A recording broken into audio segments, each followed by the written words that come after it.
In this video, we will see how to overcome social anxiety disorder, a condition that many have that can really affect daily life. We hope to provide you with practical ways to cope with and reduce your social anxiety. At the end, you will have an understanding of what social anxiety is, how it affects both personal and work relationships, and how to deal with these challenges effectively. Social anxiety is important because it can affect the way someone socializes, seeks out job or career opportunities, and even their relationships as well. We seek to shed light on what is often a misunderstood disorder and empower people to take steps to improve and recover. The ideas for this video are credited to Dr. Ali Matu, a clinical psychologist known for his extensive background treating anxiety disorders using evidence-based approaches and therapeutic techniques. You will be able to comprehend social anxiety disorder better, its symptoms, triggering factors, and the psychology behind it. We will talk about practical tools and solutions that can be incorporated into day-to-day life to manage it well. So, if you find yourself with social anxiety and need help, or if you want to support someone who struggles with social interactions, this 6-part video aims to provide you with the information and resources to build resilience and confidence while interacting socially. So, embark on this journey with me to conquer social anxiety together. Social anxiety disorder, or SAD, is a mental health condition characterized by an excessive fear of social situations where judgment, embarrassment, or scrutiny from others may arise. People with this disorder may experience symptoms like persistent fear about future social situations, physical reactions like sweating or shaking, and avoidance of places that may provoke anxiety. The fears associated with social anxiety can be debilitating, resulting in chronic anxiety over being negatively evaluated by or embarrassed in front of others. The anxiety is far and away the most debilitating part of it and can affect your ability to exist ordinarily. Going into work, attending events, engaging in casual dialogue with acquaintances, even standing next to someone on the subway. Every situation suddenly can take on a dangerous quality because twitching, sweating, blushing, feeling too aware of yourself, all normal human sensations, can turn into the best way for people to identify you or reject you as someone who has the disorder. As a result, people may disengage from social circumstances, leading them down a path of isolation and loneliness. A fear of judgment can damage close personal relationships as individuals may be unable to forge and maintain bonds. Friends and family may struggle to understand the challenges of someone with social anxiety, literally exacerbating the sense of alienation. We invite you to reflect on your own experience with social anxiety. Think about how it could have impacted your interactions, choices, and how you felt about life. Recognizing these sensations is a vital action in identifying and dealing with SAD. Through acknowledging the impact of social anxiety, people open the door for better coping techniques and support networks, leading to enhanced relationships and more rewarding lifestyles. Just remember that you have a support system and that there are resources out there to help guide you through social anxiety disorder. Here we will walk you through how to understand and accept your anxiety, which is one of the first steps to managing social anxiety disorder. Realizing the signs of anxiety is important, as this allows a person to find times when there is excess fear or discomfort. Typical symptoms may be racing thoughts, physical tension, or a faster heartbeat. Understanding these signals better allows for awareness of your emotional state and a better way to respond. We urge viewers to put into words what was done to them emotionally, a physical cue of their feelings, such as fear, embarrassment, or frustration. Put your thoughts on paper or talk to a trusted friend to help clarify emotions and attitudes so they are easier to manage. Identifying your feelings can also promote command of anxiety so you can bring it on instead of avoiding it. When we accept, we lessen the intensity of our anxiety. Accepting anxiety as a normal response instead of something to be embarrassed about can weaken its hold on you.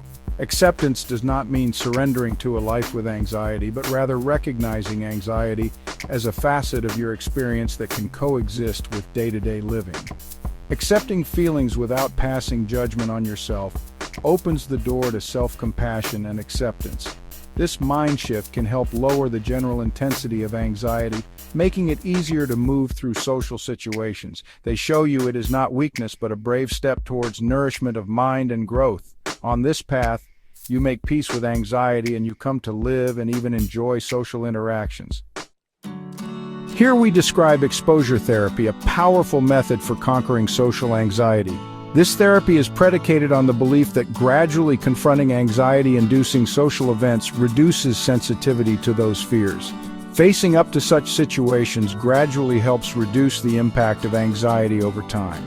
It is important to confront these triggers. The avoidance reinforces the aversion, making it increasingly difficult to engage socially. A step-by-step guideline is essential for conducting exposure exercises. Identify particular social situations that trigger anxiety, such as giving a speech, attending an event, or initiating conversations. Establish a hierarchy of these situations, ranking them from the ones that make you least anxious to the ones that most turn you on. Start with the least scary situation and work your way up. For example, practice small talk with a friend before going to big social events. While engaging in exposures, pay attention to how you feel emotionally and physically, allowing yourself to feel anxious without beating yourself up for having anxiety. After your experience, reflect and write down your thoughts. This documentation is critical to learning from each experience and monitoring progress.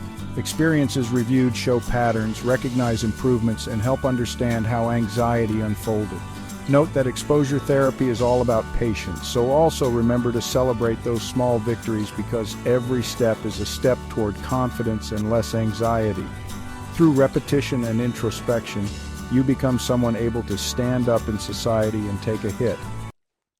Above this section, we list specific practical exercises to help you address fears related to social anxiety. Exposure exercises can also be tailored to comfort levels, helping people take small steps at their own pace.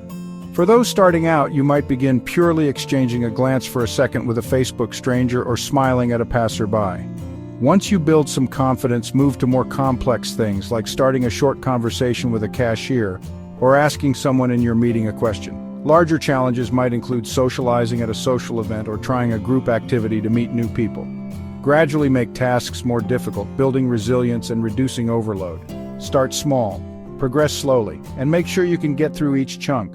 Choose known safe spaces for the exercises, away from concerns as intimidating or unsafe to mitigate fear. If you feel inundated, don't hesitate to reevaluate your method. The intention is to face fears in a supportive way.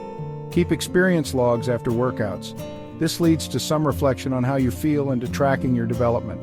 Consistent practice of these processes will reduce anxiety-provoking scenarios and increase feelings of confidence and comfort in social interactions. Now, we introduce in this section exercises that cope with an aspect of social anxiety, feelings of embarrassment or embarrassment related to your social emotional health.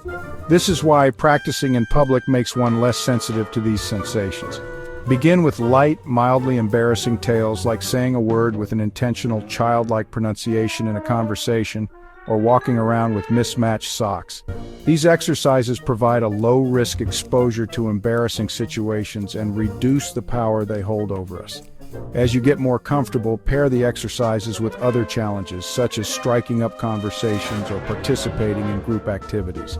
For example, go on a demo of talking to a stranger, telling them some hilarious story about your embarrassing moments in the past.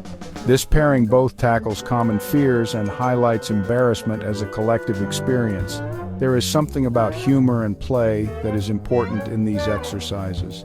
A sense of play can lessen the degree of embarrassment and allow the experience to be more fun. Taking the approach of humor in these situations takes the emphasis away from fear and puts it on fun, leaving you with a sense of laughter at yourself and the situation. This change is less anxiety-provoking and fosters resiliency. After the exercise, reflect on how you felt and what you learned. The point is not getting rid of embarrassment, but getting better at handling it.